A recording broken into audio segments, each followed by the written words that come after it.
and congratulations, Mel, Jonathan, Denise, Fiona, and Carlo. Woo! And all of you, the world's first certified handwriting specialist. That is so cool. And I feel so very excited and honored to be even asked to speak on your behalf, and in congratulations to what it is that you all have accomplished. Another round of applause. My name is Tracey Noriega, and I am co-founder of Pay It Forward Productions, author of Mind Your Monkey Mind, a mindfulness book series for children, creator and mentor of the ARC method, and host to the vlogcast Power to the Peeps, which can be found on my YouTube channel, Paying It Forward. So let's talk about writing and handwriting. Okay, first of all, writing really has saved my life. Seriously, literally, it has. I was very fortunate that I was gifted on my 8th birthday, my very first diary. I don't know if you guys remember those ones with the little tiny little lock on it too, so you could shut it away and make sure nobody got into it.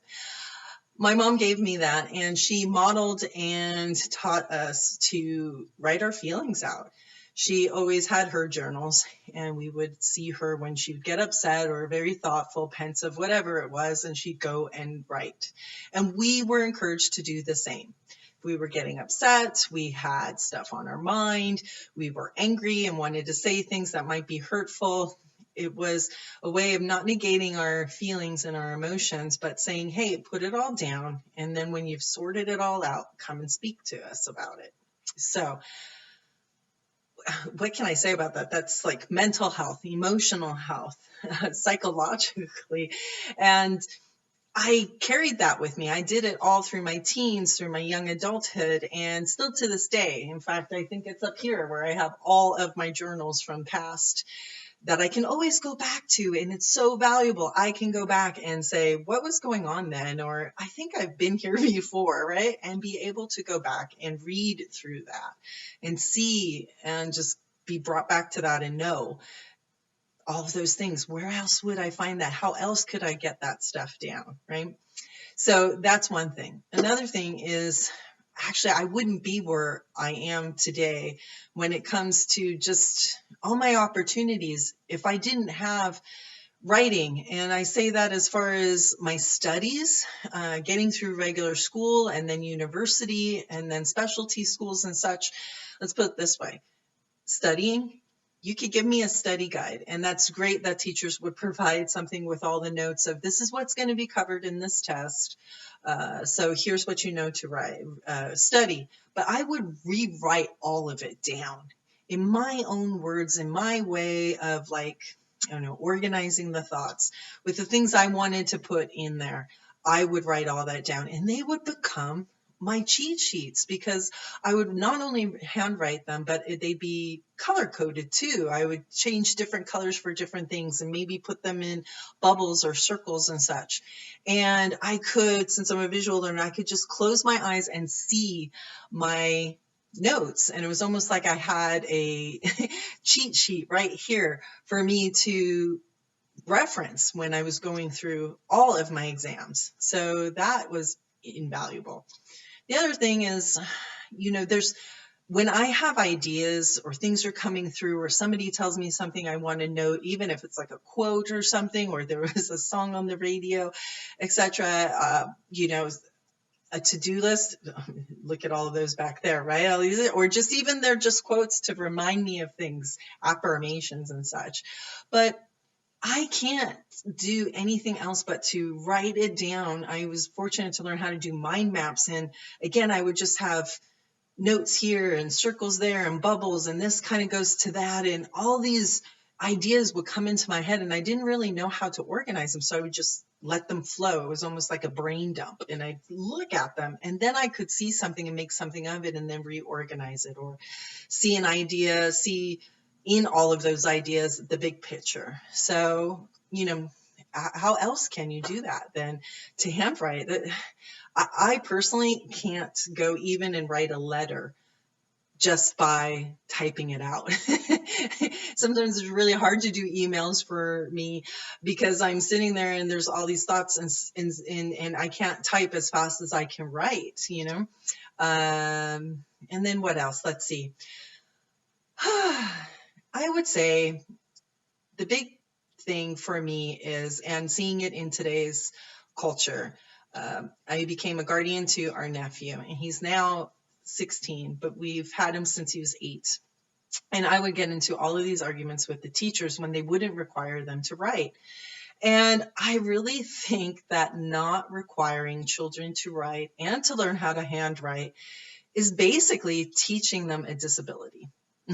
Honestly, how can I say that? Well, here's a great example. I leave a note and I handwrite it, and then he wants to tell me that he can't read it.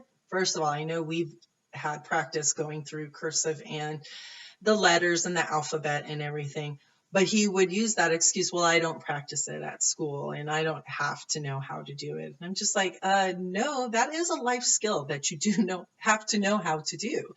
And I think that's one of those things it's that I've witnessed.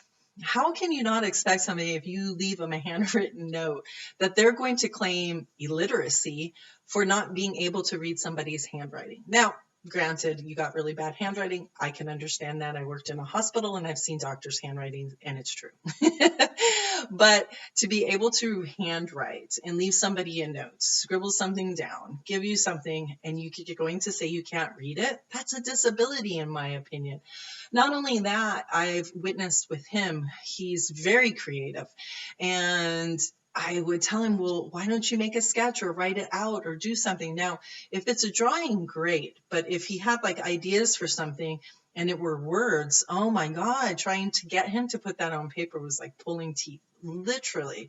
And if I told him, like, even with, writing out a outline for an English paper or something, and would show him how I would do it, he's just like, no, I just want to do it on the computer. And it was because of his penmanship, which I would tell him, guess what, you get to practice. And unfortunately, it would become one of those things that if he got in trouble, then I would make him practice his penmanship and his cursive writing as a way for him to know it. And at least he got good enough that he could do that. But it's something that's not natural for them because they don't get taught that. So I really feel wholeheartedly that we all need to know how to write. And let's not forget this, like I tell him, if you write your Nana a letter, it means way more than you typing it and printing it out. Is that not true? Everybody knows that getting something handwritten means so much more, and it has so much more warmth and significance than a typed out letter and just you signing the bottom. So that's another thing, it's self-expression, it's ability to, get thoughts out. It's another way of learning because, it takes all the senses as, well, not all of them, but a lot of them, right? It's very tactile. And it's just, it's invaluable. And it's a way also, again, the self-expression, but getting things out there. So thank you so much for what it is you're doing and for what you're advocating for, because I'm 100% on board with the fact that we do all need to know how to read and write. So thank you so much for what you do, and congratulations again to all of you. Thank you, and happy New Year. Cheers.